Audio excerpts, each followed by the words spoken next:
นับย้ำไว้สาเชื่อสลงเฮาหลงงงผมเลยสังกัดเจ้าพี่เจ้าน้องเขาคือสักุป้าที่มันได้ปีคริสต์2ไป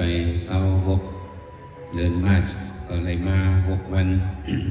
ทำดี10คุณธรรมสาวิ่งตั้งยันเนี่ยเอาเป็นรองตั้งหลวงพ่อซึ่งเบื้องมันหลวงอาปันจุมกุลมาสัตมาสวัสดิการตสะเมื่อวันเดือนจันทบุรี4 วันปี2526เนี่ยท่านเวก็ไปกระหับเอามาตีเวียงตุนตีเอาซึ่งเมืองไทยเอาเวียงตุนตีที่มีดอกคันมาสิเลยตีขึ้นมาเผียวขึ้นเวียงตั้งยันเฮา เดิน4 รอง2 คำเนี่ยเสียเจ้าสังกัดเจ้าเขาจะพิจารณาเขาผมด้วยอากาศที่จำที่ไกลก่อนกันมาข้าผมซุ่มตอนนี้ละเฮ็ดเป็นไว้คุณวิสิทธะไว้ยอมกลุ่มลืมอะไรกันเนาะไว้ยอมกลุ่มลืมขึ้นผมซุ่มซ้อมในเรียกว่าเป็นการมุทิตาการผมซุ่มซ้อมเนี่ยเสียเจ้าเขาเจ้าสร้างเขาเจ้าเสียเขาผู้การผู้จบผู้สกุลป้าไว้การไว้งานเสร็จแล้วในวันกันมาเขาห่มตาป่วยคุณวิสิทธาผู้สาป่วยทับกับย่อมมุนกันไม่ย่อมมุนให้เนี่ยก็ยินห่มยินทรงเอากลุ่มเอามุนจอมนำสารรักษาเจ้าปิดเจ้าน้องนำสารรักษาศาสนาเอากุศลกุปาเด็ดๆดีใครอ่ะสำหรับว่าปีการเฮียนเอา2ไป26ในเนี่ยก็ที่ไรมีเทียงปังพึกฟันห้องเรียนเข้าใหม่เนาะบางพึกฟันได้เยาวกายห้องเรียนเข้าใหม่เนี่ยก็เพราะว่าติดๆกับเยาวเนี่ยก็อันกันใส่ก้อยแหละขึ้นสร้างห้างกองซอยหน้ากันปันจะสั่งเหมือนเขาให้ก็มีรองตั้งกัดเขียนของหวานมานั่นเนี่ยอันเขาพึกซะเนี่ยเขาดิพึกเกียนลิ้นปันพุนตาหมอสอนเขานั่นของสั้นที่เขาก็นำมาเนี่ยหมอสอนเขาในเกาะมันก็ดีอยากมาด้วยการเขาฝึกการตั้งมือตั้งเสียงไงกูเจ้ากูป้าจำเป็นการหรือว่าเนี่ยเป็นก็บางสมองป้าก็เป็นการบางสมองป้าก็สสั่งสวรรค์เขาก็เป็นการถึงเหตุปงสอนเนี่ยเหตุเป็นอะไรก็มีด้วยการเป็นหรือเป็นเนาะการเขาเล่งออกมาการเดินเจออะไรกูก่อนเนี่ยก็มันก็เป็นอะไรก่อนเพราะว่าเขาเล่งออกในแค่นออกมาก็มันแค่เด็มมีหันแนวสกุลหลวงก็ว่าก็แบบนี้แต่เนี่ยเขาเดินอะไรขึ้นเวทัดด้วยน่ะมืออันดังมาซึ้งนั่นก็ดังสกุลหลวงเขาซุ้มซ้อมผมซ้อมกันนี่ก็อุกันลองอีกลายเนี่ยเขาเดินอะไรถือหาสัมเต็มเปิ้ลหนึ่งถ้าก่อนต้นวันนั้นเขาอันกันเข้ามาในพระธรรมเปลี่ยนในอันกันกรอบอีกนะอันอ่องก็มีมาอยู่ด้วยตามมือนามาว่าลูกเห็นนักสุดเหมือนเขาหาปลาเนี่ยพวกเขาเลย1 ปลาของห่างให้มาจากไหนก็เวลาในเขามีตัวทบไม้เขามีตัวทบไม้เอา5 ปลาพวกเขาเลย1 ปลาเนี่ยก็สั่งขัดได้ว่าที่ขึ้นอ่องในพระธรรมเปลี่ยนนี่ก็มีมาตั้งเหตุตั้งนำของเขาบ่งบ้องไว้ซึ่งในแต่เดี๋ยวเขาวันดูที่เราว่ามี2 บึ่นในก็1 ปีเนี่ยเอาเทียม4 ปีเนี่ย1 ปีเนี่ยเขาได้ออกเขาเลยไปทำมาเปลี่ยนให้เขาได้มีอยู่ออก2 เฮงกันนะครับตาก่อนเราหน่อยเลย2 เฮงเนี่ยเขาได้มีว่าเขาสั่งหลังอัดมีเนาะเดี๋ยวเนี่ยเขาอย่างหักมันหน่อยแต่ว่าเข้าดังเอากี่10 ปีได้ก็สังกัดได้เขาอันเข้าเฮียนไปทำให้เปลี่ยนได้มันดียอมลงสิเปิดกว่าเกี่ยวกับมือหนามาลูกเขาลูกน้องตะเปียวก็เขาโหลนี่น้ำกันเขาซี่สั่งกันเขาให้เขาเลยปลาเสือเขาตอบเนื้อทำให้เปลี่ยนนะมัน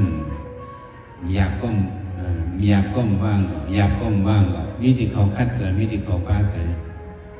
ของโยลิงมันนั้นมันคือภาษาเขามันเป็นสแกนตันเราเป็นสแกนแลงกุดเขาความซองตาลูกหลานเขาเนี่ยให้พวกเหรียญขายที่มันก็ซื้อเขาขายไปกันเลยกับพึกอ่านหัว10 ปีมันไม่สังเกตโบราณหมอตาส่งเขาเก็บออกกลางเขาไรในก็เหมือนนั้นนะที่กับพึกเองก็เลยในก็ตีมันก็ตีในบ้านข้าวย่าแบบพึกเขาเนื้อเกเขามันสังเกต เรียนได้ก่อนเมื่อเราว่าเขามักปีมาเนี่ยได้ก่อนนั่นได้เคยเรียนมาเพราะอยู่ในเกียร์เขาเนี่ยมันเป็นข้อความมันมีในลีกเนี่ยเป็นมิวหนึ่งข้อความมันเจอในเกียร์กลางคนตั้งหลายเนี่ยเป็นมิวหนึ่งสังขยาห้างก็มันเหมือนกัน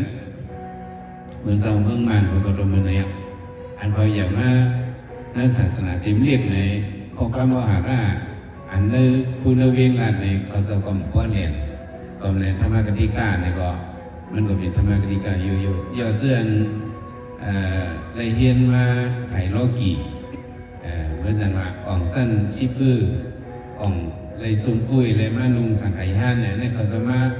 ได้มาฮอเนี่ยกำเนิดเนี่ยเขาจะได้ทำสื่อเสียงหลังเสียเสื่อนออกมาอยู่เนี่ยอันนี้มันเป็นอย่างไรก็เพื่อว่าdetermination นั่นน่ะมันเป็น management เนี่ยมันเปิดกันนั่นเองลูกเอ็นเราซื้อรักสุนหน่อยได้เขามีลองหมอกับสารกันเนาะเขามีลองกับสารกันเขาได้มีลองฝึกปั้นไว้ในแหละเขาได้เขาหยิบยามา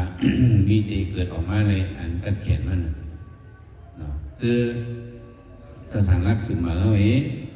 จะสั่งเขาเจื้อนเฮ็ดแต่มันอีโจทย์เจ้านั่นเนี่ยให้เขาหมอถ้าสั่งโดยหลีกไล่เนี่ยเจ้านี้สมัยเจียวนั่นในสกุวิสิกาพิบาลามันสมถามด้วยสุเฮนสิริมาวุฒุเนี่ย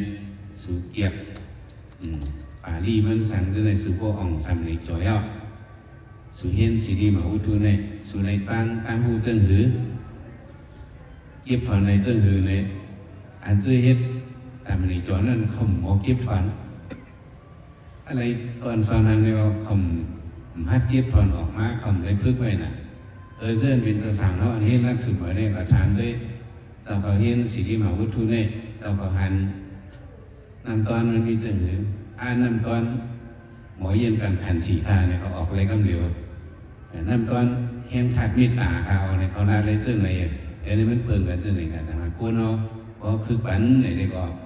แค้นเสียน้องพึกนั่นก็พึกก็มันได้มีลองการกัดเขียนมาสำเร็จปีเบิ้งตั้งยานเฮาปีในสกูลงสกูว่าเวินซุ่มเดี๋ยวมาก็เลยมาดอกรักมักปันอองตีแต่ได้เฮ็ดสันสอมนั่นสัมปูอันนี้เขาก็ได้คัดใส่เฮ็ดกว่าเนาะเสียเขาเสียเจ้าเขาเนี่ยก็คือสกูป้าสวยเทียมพัดเทียมส่งเมตตากันนำกันเนาะให้สันสมเขาเพราะเขามีสันสมกันในเขาที่เกิดออกในลูกเห็นเขามันเพราะอะไรสิ่งสดิกมันนำออกเสื้อมีไว้ลูกเห็นกับของเสื้อนั่นเลยก็เขากึ่งหลีสวยเทียมปันลูกน้องตะเปเขาส่งให้เขากัดของออกมาอะไรขึ้นมาให้ผู้ที่เมืองเขาเนี่ยเพราะอะไรก็สอนเห็นต่างวันต่างเมืองกันมานั่นในสติสก้ามันได้สิ่งนำมาก็ขึ้นเห็นเราที่เขาเนี่ยก็เขาบอกว่าสิ่งนั้นนี้เขาขึ้นไก่อย่างแพงต่างที่ก็มันก็ดีแย่มาเหมือนเรื่องว่าจะเสียวิสุทธะก่อนเห็นไว้สติพุทธก้อนเล็กที่บุษีนั่นในสังฆาก่อนกันก็ขึ้นกับพวกนี้เขาก็มีจันเราลูกที่จันสติพุทธก้อนเล็กเขาอ่องกว่าเขาอ่องปีกว่าซึ่งในเขาก็เข้าเอเมต่างวันต่างเบื้องในเขามีน้ำกัดเขาอะไรเขาบอกว่าอะไรเสียงข้าวยำส้มมันเฮ็ดปีนั่นน่ะเพราะเฮ็ดนอกเบิ้งเนี่ยมันได้เสียงเงินน้ำเขาเฮ็ดนอกเนื้อเบิ้งเขาบอกไม่มีน้ำกัด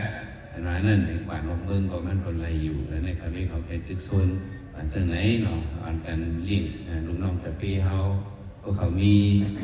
ห่างมันไงเนาะพวกเขามีห่างมันเงามันมาเรียบไปขึ้นใหญ่อยู่ในอันเขาเป็นโซเชียลเขาเนี่ยให้ไปกูซิงเนาะแต่สอนเขามากก็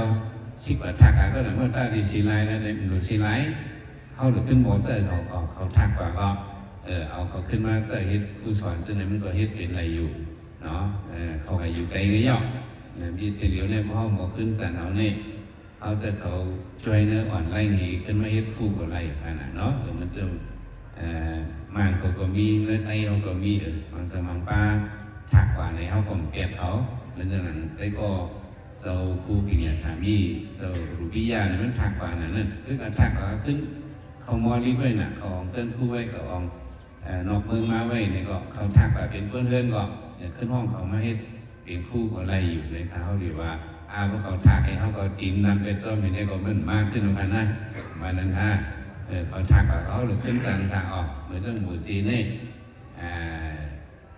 เข้ากันด้วยเขาซุ่มใส่เงาศาสนาเนี่ยมีหยอกใส่เงาศาสนานั่นเนี่ยในเชิญเป็นสั่งผักคือจ้างผักคือเจ้าไหนขึ้นออกมาเขาในจุ่มในก็ให้เขามาเคยเฮ็ดเวียวิสาว่ามีการปังน้ำก็แบบในสังขารเจ้าในสักฉันว่าท้าวันเฮ็ดไว้ให้ซื้อบันเขาซื้อโคตุยกันนี้เขามาตุยเองเขาเป็นจุ่ม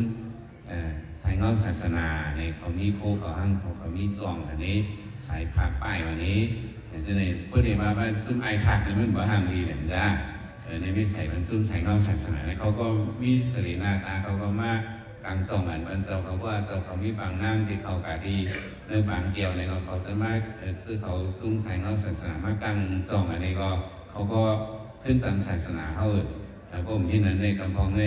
มันเป็นทางไหนมันเป็นซึ่งเขาว่านั่นน่ะเขาดีอายตัวเขาพัดมากย่องเอาเป็นทักกูย่องไปก็มีตั้งเหตุตั้งนั้นนั่นไปอยู่ให้มันเป็นเช่นนั้นเขาหลุดขึ้น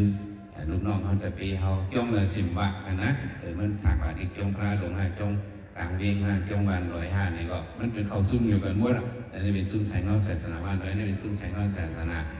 จงกลางเวียงนี่เป็นจงอุณหภูมิศาสตร์จึงในเขาขึ้นเขามีกันอะไรกันเนี่ยเขากับซอยกันซึ่งในใส่กันนี่ก็สังก็ขโมยการเราเนี่ยก็ในกล่องมาเขาปืนเปลี่ยนกันเนาะอันนี้เขาหลุดเลยอะไรลีก็เขาหลุดจิบเอานั่นท่านทำให้เขาได้หลีมาไหนมาไหนเมืองนี่ก็แต่มันมีตั้งไข่เสยหลีเพราะมันเข้มแหลบนี่ก็เขาก็อันเป็นเสยจืดกว่าเพราะนั้นอันนี้เฮ็ดขึ้นก็ปียากเหมือนเสาในเดเป็นสั่งเสาจ้างในเขาคู่รองเหมือนเสาแหละแต่ในห้องก็เหลือนะเขาอยากก็ในเขาก็ซุ่มใส่เขาของซึ่งในแกน่ะแต่พอมาจมกันมีซุ่มใส่เขามาเลยนี่ก็เขาก็ตั้งสีเขาก้องตั้งก็ก้องตั้งในเขาในของศาสนาการไปปีญาว่านั่นมันก็เป็นนอกหักศาสนาเขาในแหละเขาค่ะเหมือนกันเสร็จพอกันสิกันในการเรียนให้ปัญหาวัดมีหนึ่งในครับ